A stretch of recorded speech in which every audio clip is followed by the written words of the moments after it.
વલસાડ છીફવાડ ગરનાળું હાલ વિવાદનું કેન્દ્ર બન્યો છે।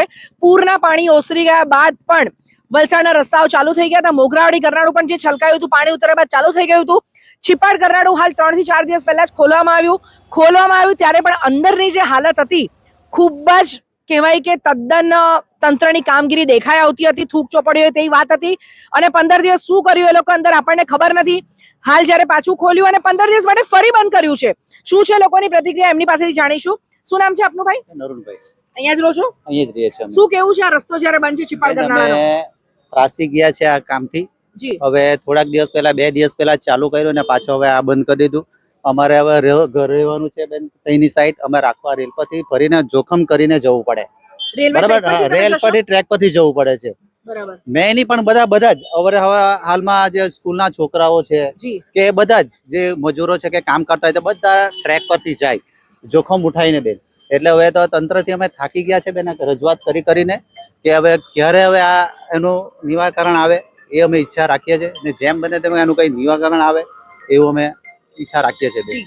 વલસાડ નગરપાલિકાના માજી પ્રમુખ અને સેવાભાવી રાજુભાઈ મરચા પણ આપણી સાથે છે। રાજુભાઈ, જણાવશો ચલક ચલાણીની જે રમત રમાઈ રહી છે, એકબીજાને ખો આપવામાં આવી રહ્યો છે, નગરપાલિકા રેલવે ને રેલવે નગરપાલિકાનામાં પ્રજાનો મરો થઈ રહ્યો છે, પ્રજા પીસાઈ રહી છે, શું કેવું છે? 15 દિવસ જયારે ગરનાળું બંધ હતું ત્યારે અધિકારીને, ધારાસભ્યોને, પદ અધિકારીને 2 હાથ જોડીને પ્રાર્થના કરીએ કે વલસાડ પર દયા કરો। લોકો કંટાળી ગયા, ત્રાસી ગયા, ભાગી ગયા। ગરનાળું બંધ, મોગરાવાડીનું બંધ, લીલાપુરનું બંધ, બધી જગ્યાથી ત્રાસી ગયા છે ને આ લોકોની પાસે કોઈ વિઝન જ નહીં મળે।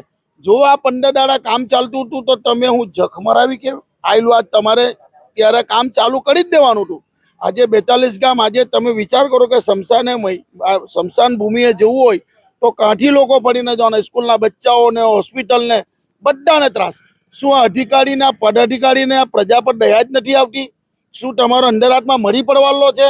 તમારા આંખ ને કાન ગાંધીજીના વાંદરા જેમ બંધ છે ને? હું તો આમાં પ્રજાનો બી વાક કરું કે હવે તમે બહાર નીકળો, એ તો તમારી આ જ દશા થવાની। આ લીલાપુરનો પુલ, ખેરગામનો પુલ, એક બ્રિજ આપની પાસે ફૂટવે જ નહીં મળે। હાઈવે પર ડીમાર્ટ વાળાને તમે ફૂટવે બનાવી આપ્યો।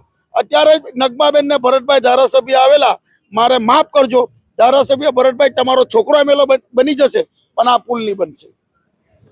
જી, તો આ રાજુભાઈ ને એમની વાતોમાં આક્રોશ સ્પષ્ટપણે દેખાઈ રહ્યો છે। અને દર્શક મિત્રો, અહીંયાથી આજે હું દમણ, જી હા, દમણના પ્રશાસનને એટલે યાદ કરીશ કે આજે બોલવું નહીં જોઈએ, પરંતુ કોઈ તંત્રની આમાં ટીકા નથી।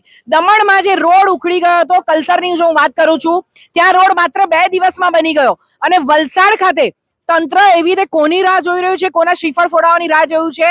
રમત રમવાનું બંધ કરો ભોળી પ્રજા સાથે। જ્યારે આ પ્રજા વિફરશે ને ત્યારે કોઈની નહીં થશે। અને વલસાડની પ્રજા, જેમ રાજુભાઈ કીધું, ખૂબ જ ભોળી છે કે જે મળે છે, હોતાય ચલતાય ચલાવી લે છે, પરંતુ હવે હદ થાય છે।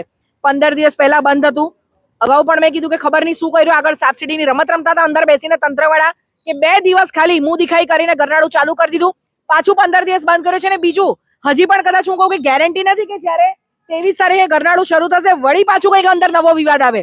દર્શક મિત્રો, ક્યારે આ સમસ્યા હલ થાય છે એ આપણે જોવું રહ્યું। દિશા દેસાઈ, દિશા ન્યૂઝ, વલસાડ।